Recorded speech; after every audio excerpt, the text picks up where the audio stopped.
Good evening. Welcome once again to HERstory in the Making, presented by Women of Fantasy Football, powered by Fantasy Alarm. I am your host, Britt Flinn, and tonight we are joined with the Diva of Devy, Katie Flower. Katie, how are you doing tonight? I'm great, Britt. Thanks for having me on here. I'm excited. I'm just so excited to have you and pick your brain. And you're so knowledgeable in all aspects, it seems, of so many sports and have done so many things. I'm really excited to talk to you. But before we dive into that, you're wearing your Arkansas shirt. You are the first Arkansas fan that I've had on here. How do you feel about Arkansas taking or knocking off number one Kansas, knocking off a number one seed for the second time in 2 years? I mean, what is that moment like for you? It's a wonderful feeling, and I'm trying not to get too far ahead of my skis, but I really do believe this team can beat anybody. They've proven it by beating themselves so many times, but it's just nice to see that they're starting to peak, it looks like, at the right moment, and I'm just super, super excited. They really are. And Devo's comments and his post-game interview, you had to be heartless to not feel emotional with that. I mean, seriously. But you're not originally from Arkansas. So let's get into how you became an Arkansas fan, and how you went to Woo Pig Suey. Okay. Well, I'm originally from Vermont, and as you can tell just from the name of the state, there's more cows than people, and there's no good D1 college baseball, basketball, and football. I've always been a big fan of all three major sports. I moved to Texas in 2005 for my job, and my territory was Arkansas, Texas, Louisiana, and Oklahoma. So I was a free agent looking for a team that I could support. And I wanted to find a team that was kind of an underdog, that the fans had to be good fans and good people first and foremost. So that ruled out LSU like right away. And the Texas teams, I just really couldn't get into the Longhorns. I couldn't get into the Aggies. There's just so many different reasons why I didn't like any of the Texas teams. Oklahoma State, nah. I fell in love with the Razorbacks. I love their fans. I love their mascot and just the enthusiasm for the sports program, and fell in love with all three sports. I really love our coaches now, more so than I did when I first became a fan. I really think that we've got things going. I do too. And, having Hunter Yurachek come in there and just completely take control over this system. I mean, we're powerhouses in also all the big three, but Yes. Also in track and field and in so many of the women's sports, like women's softball, gymnastics, basketball. It's just crazy. And it's so fun to be a fan of the Razorbacks. But you're not only a fan of the Razorbacks, you've been a fan of sports and many different types of sports your entire life. You didn't necessarily grow up in a home of crazy sports fans. So how did you get involved in sports, and how did that kind of evolve to fantasy football? Right. So my dad did like baseball. He liked the Red Sox, and he would drive us down. It was about a 4.5 hour drive, pack up all the kids in the station wagon. I'm one of 6 children, and mom would never go because she didn't trust dad's driving and she didn't like sports at all. And none of my siblings really like sports, but every now and again I could convince dad to drive down to Fenway and we'd watch a ball game. But I would play with my neighbors. I'd be shooting hoops until dark hours. Mom would be yelling, "Time for supper, come on in." And so I played, sandlot baseball with the guys. I was a second baseman, and they loved playing with me because one of the big guys hit a line drive right into my belly. I stopped the ball. I threw him out at first before I collapsed crying. And so, I was tough. I was competitive. They let me play quarterback on the slush football team and just a regular pickup football. I played hockey with the boys. We had frozen over tennis courts so we could play hockey. It was just rural Vermont. For me, sports was life. And hockey is such a brutal sport. To hear you say that you've played hockey, I mean, I had to sing the national anthem at a hockey game once and had a panic attack just stepping on the ice because I thought I was going to fall, let alone getting out there on ice skates and playing with the boys. That is some seriously impressive stuff. Well, and Toronto Dave agrees. He's like, hockey, yes. Yeah, Toronto Dave, he's one of my boys. So hi, big shout out. happy to see you, and all the people that are putting notes, dropping notes in the chat. Hey to everybody. Thanks for coming. Yeah, we love our fans. They're literally the best. But we kind of mentioned that you had moved on to coaching after, your childhood days of playing. How did your coaching experience kind of help you in your fantasy football analytics? I've always had a pretty good eye for talent. And so the coaching helped develop that. And I also umpired and refereed every single sport that I coached. I coached boys baseball, basketball, and football. And I love the strategy of the games. I think that's why I love sports so much, because every game is different. The matchups are different. The strategy, it doesn't matter whether it's baseball or football, any of the sports. So I think that just knowing the nuances of what you're looking for a good route runner, and running backs and quarterbacks, especially the footwork. And footwork is so important in every sport, but especially as a quarterback in football. So I can see things a little bit better, I think, because I was a coach when I watched them at whether it's the scouting combine, or I've been to the Senior Bowl several times. Thankfully, it's been one of the perks of being a podcast host. So I've gotten to go to some pretty cool games because of it too. And I'm going to throw kind of a curveball. You mentioned the scouting combine. You have what is called a steak ass rating. Can you tell us a little bit about the steak ass rating? So that's one of the things that I scout in Devy. And with Devy, that's developmental players. So you can draft a kid that's a freshman incoming freshman in college. You haven't even seen him play college football. I don't want a running back that's only 165 pounds or 180 pounds. Chances are very good they're not going to put on the kind of weight that they need to be a bell cow running back in the NFL. I want a running back that's got a steak ass. And so you got to have the thick thighs and the low center of gravity. But that became the big, if he's got a prime steak ass as a freshman, then chances are good that he's a prospect I'm looking at. And Omega King says steak ass rating legendary. Yeah, he's one of my boys. What's up, Omega? Which is so true. I mean, you really don't want those small guys because, for one, the running backs get injured so often they can't push through those big guys. I think the terminology of steak ass is absolutely chef's kiss. But diving into fantasy football a little bit, you've been playing fantasy for a while now.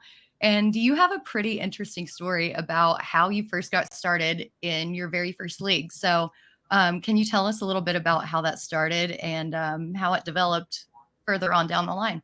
Sure. So I was big into reality TV, Survivor especially, but Amazing Race, Big Brother, all of those.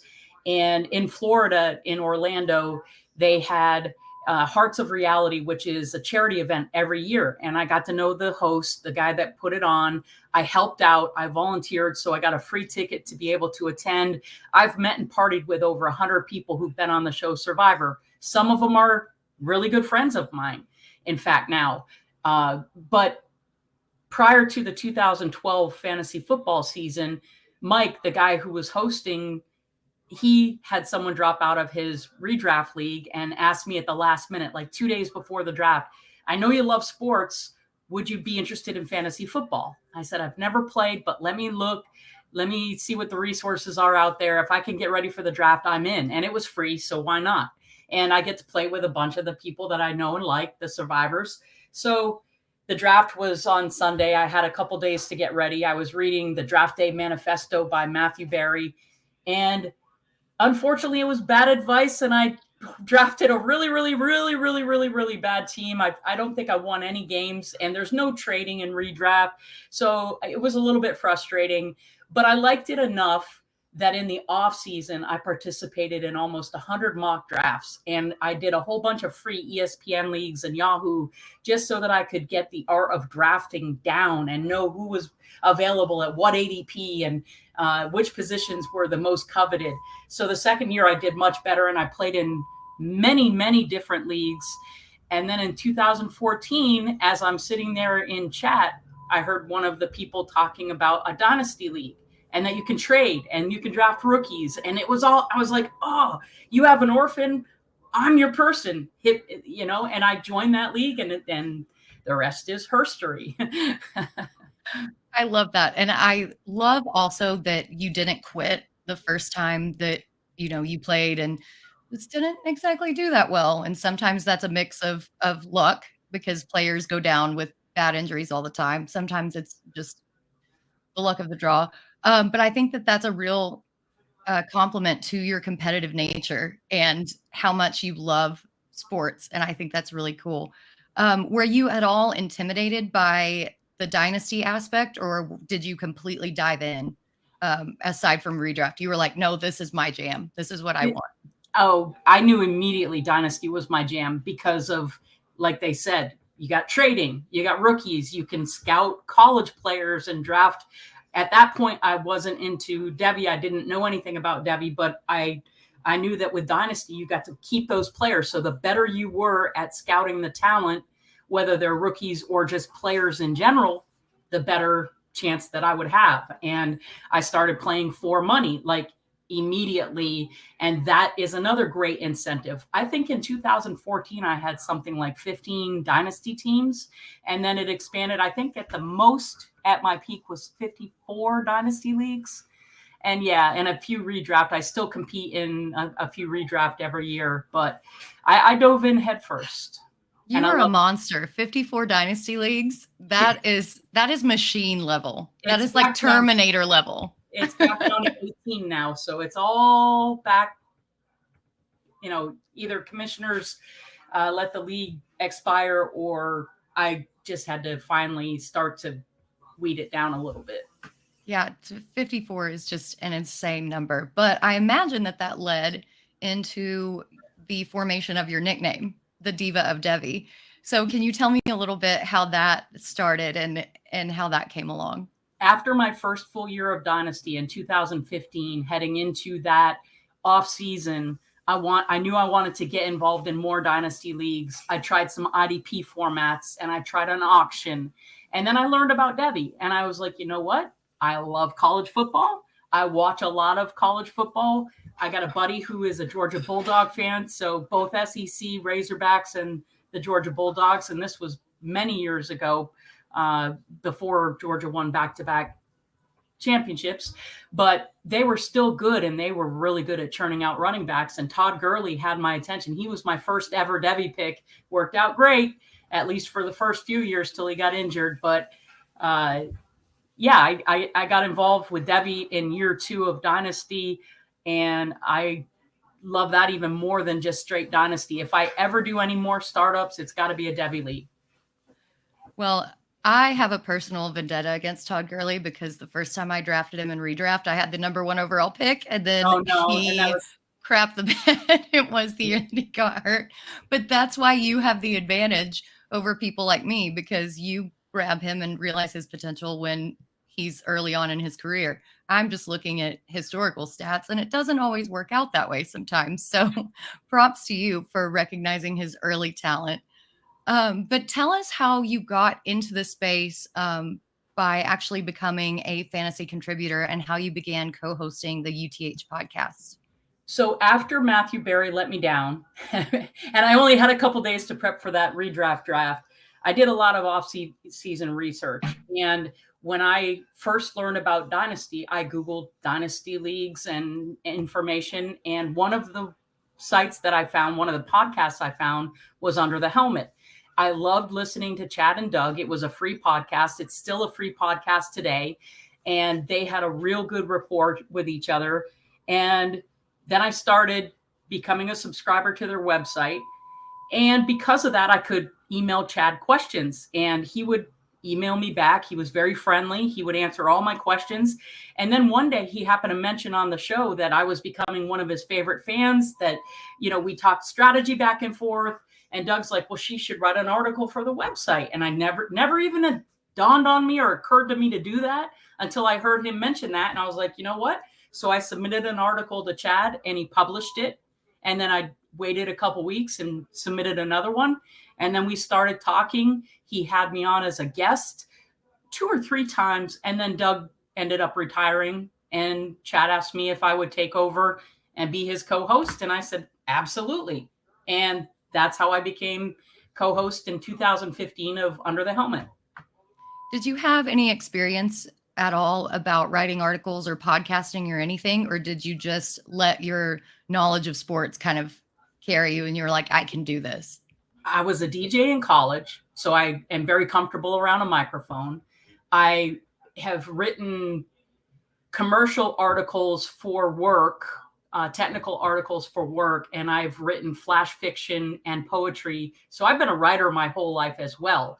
It was just a perfect mix to podcasting. I even said to Chad, I said, not only was I a DJ in college, but I announced hockey games. I got to be the announcer when my fiance at the time was a high school hockey coach. And so I got to be the announcer. So I wasn't afraid of the microphone. I absolutely love the format, and having Chad ask me to be the co-host, there's been so many benefits from that ever since as well. No, it really sounds like you were just made for this platform. Like, no fear, you know your stuff.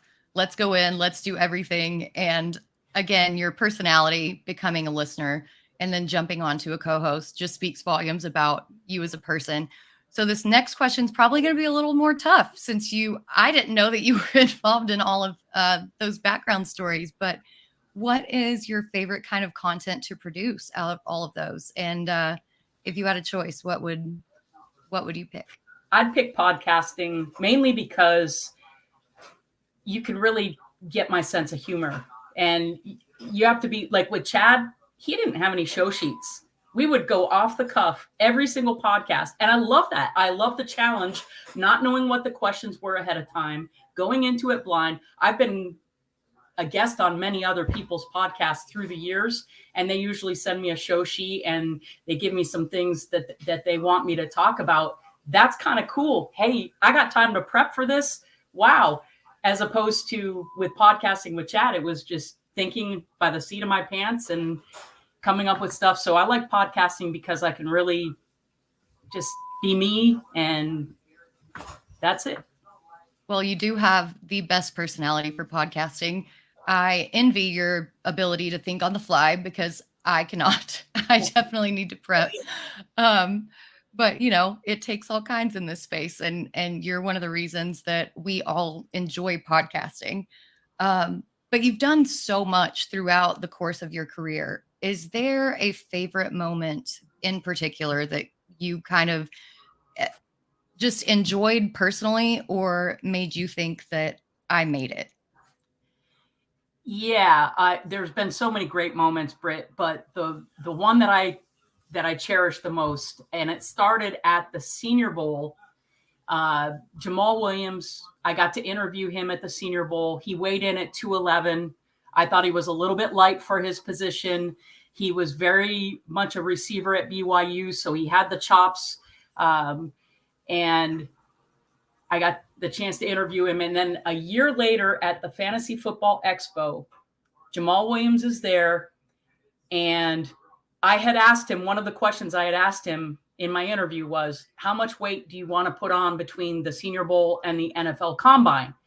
And his answer to me at the time was, oh, I don't need to add any weight. I'm fine just the way I am. And his college weight, it had said 218, 220 in that range. So the 211 was a little bit light. And I was a little bit concerned for him as far as, will he be the bell cow type back in the NFL? So when I ran into him a year later at the Fantasy Football Expo in Dallas, he was up on stage with Patrick Mahomes, Ronald Jones, who had just been drafted in round 2 of the NFL draft. And so Ronald Jones is all cocky and swagger and all this. And as Jamal Williams is coming out on stage, he was a 4th round draft pick, and I'm yelling, Jamal Williams, Jamal Williams. And he had this big grin on his face, like nobody's yelling for Patrick Mahomes or Ronald Jones, and somebody's yelling for me, and she's right there in the front row. So at a break, I went up to him and I said, do you remember me? He goes, yes, ma'am. And I said, I met you at the Senior Bowl. He says, yes, ma'am. And I said, I interviewed you. He goes, yes, ma'am. And that's all he kept saying was, yes, ma'am, yes, ma'am. And so then I said, do you remember the question that I asked you about how much weight do you want to gain between now and the NFL Combine? And you told me none. And he had this little wry grin, so cute. And he goes, "Yes, ma'am." And I said, "What did you do this off season after year 1 in the NFL?" He goes, "I put on 8 pounds." Playing at 224. So thankfully, the man did do what he needed to. And look at him now. Like, he's just, I look forward to watching him play some more. That was so much fun. Well, so not only are you a DJ, a writer, a coach, an athlete, a referee, and an announcer and podcaster, like Coop said, I think after that story, we have to add life coach to your resume because that story is absolutely incredible. And Dave agrees. That story is absolutely amazing. And Jamal Williams is a character, but for you to tell that story and kind of embody his personality is just, that's so amazing and so fun that you got to do that. I always try to transition at this point just because there have been so many good moments, but as women in sports, there are always challenges that we face. There are always hurdles that we have to overcome, whether we are playing sports, whether we're analyzing sports, whether we're coaching sports. So I want to know what challenges you faced early in your career, not only being new to the space, but specifically a woman in a male-dominated field. I work in a male-dominated field. I'm in construction, so I've been in commercial doors and hardware for 38 plus years. I'm used to working with guys. One of the things that I've found, it doesn't matter who you are, if you prove yourself with the way that you talk and the way that you approach good and bad, they're going to respect you and look at you as an equal. So I haven't had a ton of challenges per se, but a couple funny stories. One time when I was refereeing football, it was 7th and 8th grade tackle football. One of the coaches was saying, "Hey, honey. Oh, God. Yeah, trying to get my attention. And I ignored him. I just kept running up and down the sidelines. And he goes, "Hey, ref." And I stopped and I said, "Yes." And then I acknowledged him. So there was that time. Nobody ever came. They came to my first ever football practice, the 5th and 6th grade. I was coaching flag to start with, then to tackle the second. But the first time I coached football, a lot of the parents already knew me from coaching basketball and baseball, but a lot of them came to the very first practice. They never came to another practice after they saw how well I handled practice, how hard I worked the kids, how much I motivated them. And so that was cool. I've had some guys in dynasty leagues that have been a little bit chauvinistic. And when they find out that I'm a woman, because I use the name Skylar a lot, because it's kind of, you don't know if it's a guy or a girl. It could be either. And then I don't have to worry about them wondering, am I a good trader because I'm a guy or whatever? But I have had some league mates be chauvinistic toward me when they found out that I was a woman. They're like, "Oh, well, no wonder you won't trade. Women tend to hang on to their players way longer than others." I'm like, "You're whatever." And so thankfully it's been few and far between. But I think it still does speak to the level of things that we have to deal with and how much further we have to go, even though we've made so many strides in this space, that there are still people out there with your resume, especially, who still treat women that way in that space. So we're thankful that you're here and you're just crushing it because you're proving all the doubters wrong. And we love that. If anybody in the chat has any questions for Katie, please throw them in there. We've got about 5 more minutes before we're going to call it, which I don't know where the time has gone. We've had so much fun. But Katie, what advice would you give others trying to create a career in fantasy sports, or what do you wish you knew when you started? I would say just work hard and be yourself. You can't be anybody but yourself. Whatever you are, bring that to the table. I love Casey Kasem because she's so real. And I love Stefania Bell and listening to her. And there's so many great women in this space. And everyone that I know is real. And that's my advice. Just be yourself. I love that so much, especially being a former pageant queen with quotation marks. But, growing up in Arkansas, it's kind of something that you learn to mask. And it's really hard to break down that mask when you're in that kind of society. So that is some of the best advice that I've ever heard. And I always try to take away a piece of advice in these interviews. And that one is going to be the one that I jot down from this one today. But since this show is called HERstory in the Making, we want to know a little bit about how you see your story continuing and just some goals that you're setting for yourself in the space over the next few years. Well, I just retired at the end of the season from being a full-time co-host of Under the Helmet. I still intend to be a guest. I was just a guest with Chad talking some rookies after the NFL Combine. I've been on the Rookie Fever show. I'll chop it up with anybody that wants a guest speaker, whether it's just a straight Devy show or Dynasty Fantasy Football. I'm happy to guest. But between work and I just moved in with my boyfriend, and I'm probably 5 to 10 years away from retirement, I'm starting a new venture, kind of a new venture. I've always loved to cook. I've always loved to garden. I make my own cheese. I make my own pasta. And so I'm starting a website called Kate's Kitchen on how to eat healthy on a budget, teaching the average Joe cook how to repurpose leftovers so they don't taste the same and you don't get sick of it, and how to just eat a little bit healthier. It's not just a once in a lifetime, I'm going to eat healthy this one day. It's how to make it a lifetime habit so that you feel better and you have more energy and that kind of thing. So I'm definitely going to still be around. I'm playing in still a lot of dynasty leagues, but my goal, my ambition is to be the best guest that I can be when I'm asked to be, and be the best woman for my man and for the website, for the cooking website that I'm going to make. Well, as if you needed more to add to your resume. Now you're this chef, you're this life guru, even more so than a life coach. Coop says, wait, you make your own cheese? We need another hour. And I would tune into that. Absolutely. I grew up on a farm and I still don't even know how to make my own cheese. Wendy says, sounds like you need cool. to come on down. You need to come on down and visit and I'll teach you. Yes. Dave says, I love that idea. I think you were just such an interesting person with so many talents and so much to offer this world. We're so excited to see what this has to offer. And all you guys out there playing in leagues with Katie, don't sleep on her. Don't send all this women don't like to trade BS, because she will ruin you. So if we have any more questions, throw them in the chat. But before we go,